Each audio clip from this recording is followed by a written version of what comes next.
নমস্কার বন্ধুরা, সবাই কেমন আছেন? দীপালি অফিসিয়াল আরও একটি ব্লগে আপনাদেরকে স্বাগত জানাই। সুপ্রভাত বন্ধুরা, আজকে সরস্বতী পুজো। সরস্বতী পুজো সবাইকে জানাই শুভ সরস্বতী পুজো।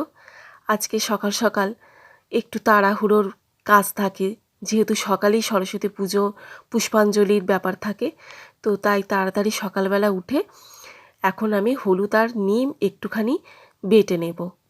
এই সরস্বতী পুজোর ভিডিওটা দিতে আমার বেশ অনেক দিন দেরি হয়ে গেল বন্ধুরা, বেশ অনেক দিন দেরি, কারণ অন্য কাজে খুব ব্যস্ত ছিলাম। তাই ভিডিওটা দিতে এডিট করতে আমার অনেক দিনই বেশ দেরি হয়ে গেল। নিম আর হলুদ বেটে নিয়ে চলে এসেছি, একটুখানি মেখে নেব, নিয়ে যাব স্নানে।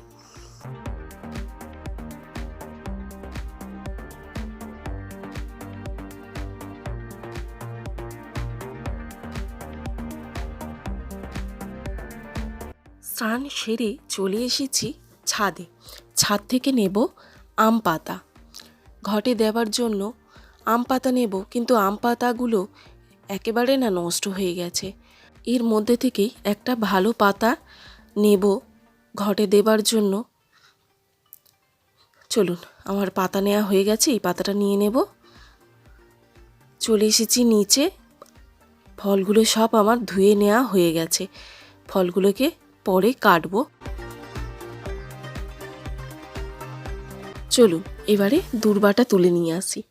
এই দেখুন, আমার বাড়ির উঠানেই দূর্বা আছে, এখান থেকেই তুলে নেব। দূর্বা তোলারও না আবার নাকি নিয়ম আছে। এই যে দূর্বাগুলো পাতাগুলো, এগুলো 3টে থাকবে তবেই সেটা দূর্বা, যদি 4টে থাকে সেটা তখন ঘাস হয়ে যায়। দূর্বাগুলো আমি তুলে নেব, ঝটাপট দূর্বাগুলোকে তুলে নিই।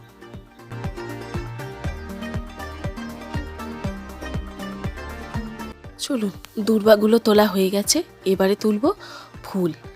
ফুলগুলোও তুলে নেব। এখানে প্রচুর লঙ্কা ফুল হয়ে আছে, লঙ্কা ফুলগুলোকে আগে তুলে নেব, তারপরে অন্যান্য ফুলগুলো তুলতে যাব।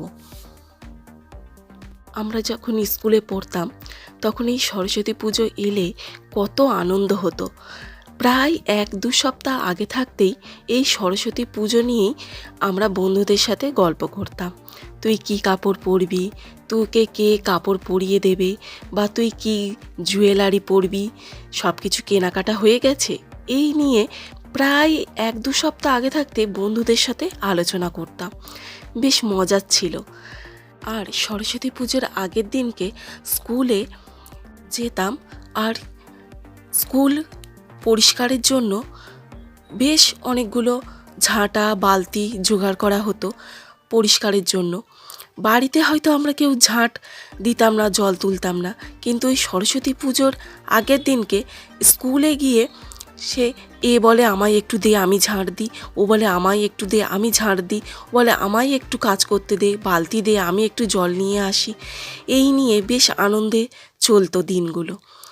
পিছন ফিরে দেখলে বেশ ভালো লাগে সেই মজার দিনগুলো। এই সরস্বতী পুজো এলে না খুব ছোটোবেলার দিনগুলো খুব মনে পড়ে। আমার মতন সব বন্ধুরাই বোধহয় এরকম মনে পড়ে তাদের সরস্বতী পুজোর দিনগুলো।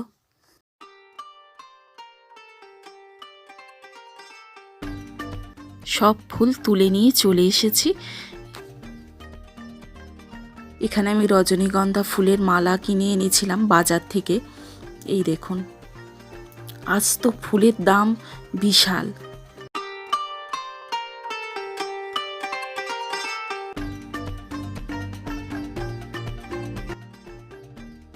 আমার সরস্বতী মা, এই সরস্বতী ঠাকুরকে আমি বহু দিন ধরে পুজো করছি। এই সরস্বতী ঠাকুর অনেক বছর আগের, যখন কিনে নিয়ে এসেছিলাম তখন সরস্বতী মায়ের কালার ছিল সাদা, আর এই যে কালারটা দেখছেন হলুদ রঙের, এই কালারটা আমি বাড়িতে বসে নিজের হাতে রং করেছিলাম।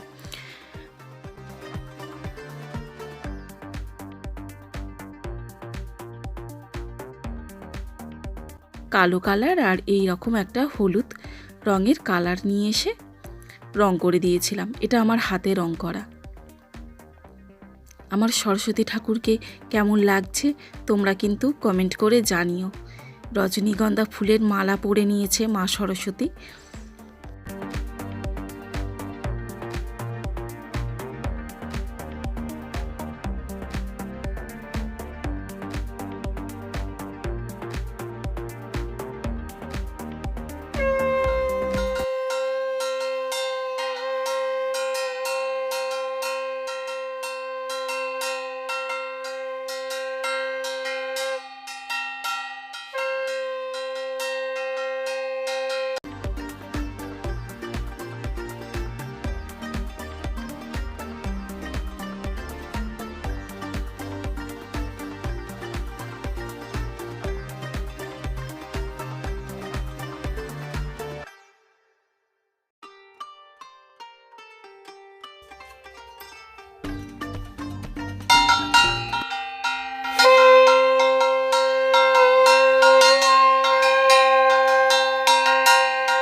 পুজো শেষ হয়ে গেছে, এবারে আমি একটু ঠাকুরের প্রসাদ নিয়ে নিয়েছি।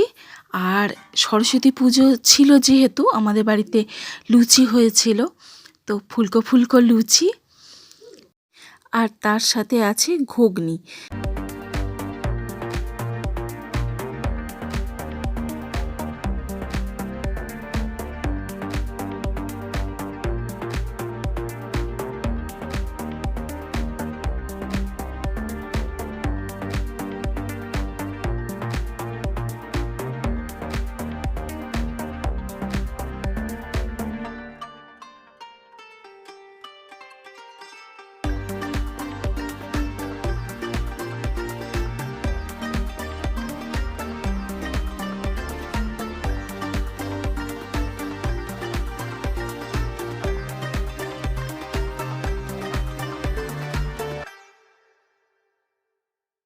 তোমরা কারা কারা লুচি আর ঘুগনি খেতে ভালোবাসো সেটা জানিও কিন্তু।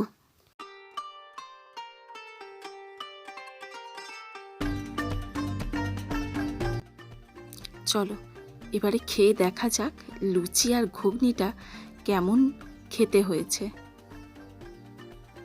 ঘুগনিটার কালারটা তো দুর্দান্ত হয়েছে, আমি একটু খেয়ে দেখলাম, বাহ দারুণ হয়েছে। চলো, খাওয়ার পরে আর কোনো ভিডিও করা হয়নি, আমি একটু ঘুমিয়ে পড়েছিলাম। আর এটা বিকেলে উঠেছি। এই যে পালং শাক বাজার থেকে কিনে এনেছিলাম, এই যে পালং শাক, অনেক কিছু সবজি সব বাজার থেকে কিনে নিয়ে এসেছিলাম। এই যে এটা হচ্ছে কড়াই শাক।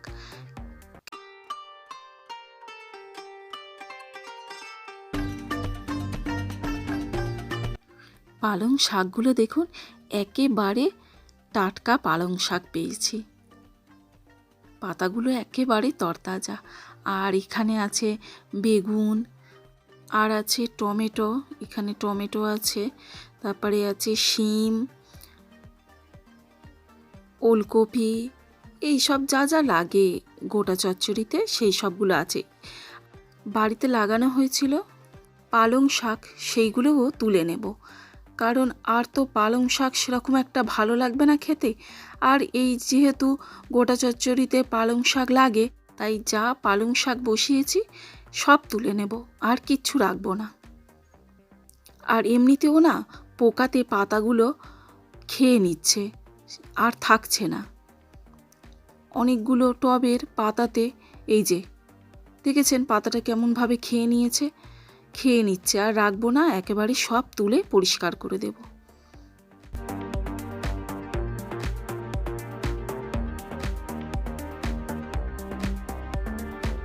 এই গাছটা তুলে ফেলে দেব, এটা কেশত্ব পাতার গাছ, এটা রাখবো না, কারণ এই টবটার মধ্যে আমার একটা পঞ্চজবার গাছ আছে, তাই তুলে ওটাকে ফেলে দেবো।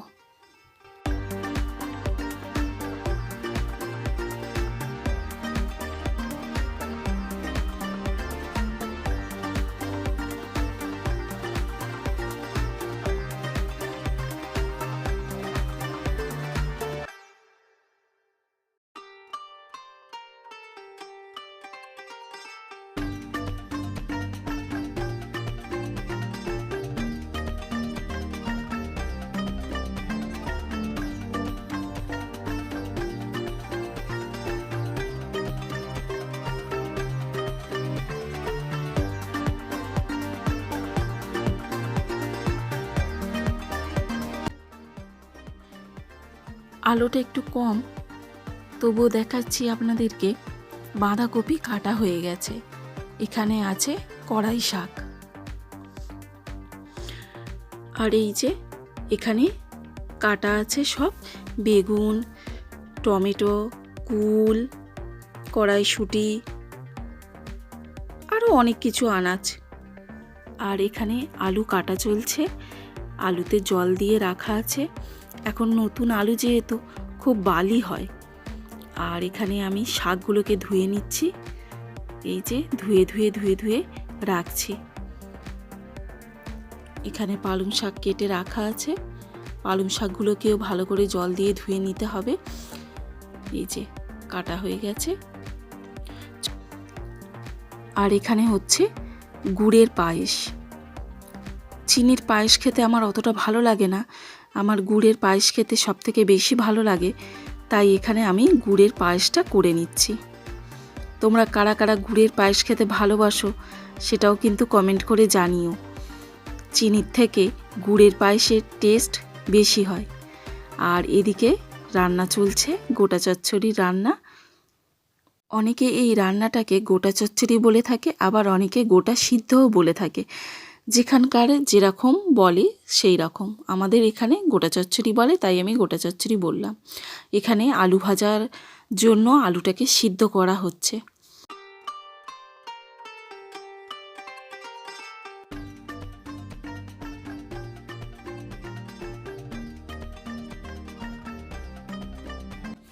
আর হবে খেসার ডাল। খেসার ডালটা বাজার থেকে কিনে নিয়ে এসে আমি এটাকে ভালো করে বেছে নিয়েছিলাম। এই দেখুন খেসার ডাল। খেসার ডাল কিন্তু পান্তার সাথে খেতে দারুণ লাগে।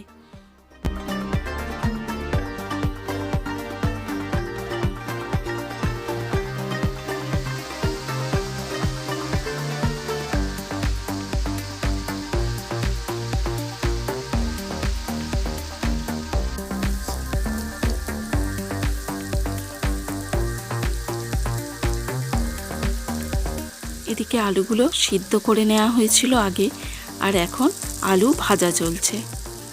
আর এদিকে ভাত বসে গেছে, এই যে একদিকে আলু ভাজা চলছে আর একদিকে ভাত বসে গেছে।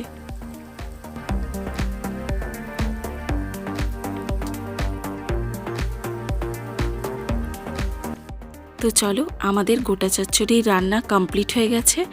আর এখানে ভাত, খেসার ডাল, আলু ভাজা আর গোটা চচ্চড়ি, আর এই দিকের বাটিতে আছে গুড়ের পায়েস। তো চলো রাতের ডিনারটা সেরে নিই। গরম গরম ভাত, তার সাথে ডাল, আর তার সাথে আলু ভাজা, দারুণ খেতে লাগে। আর ভিডিওটা ভালো লেগে থাকলে প্লিজ সাবস্ক্রাইব করবার অনুরোধ রইল।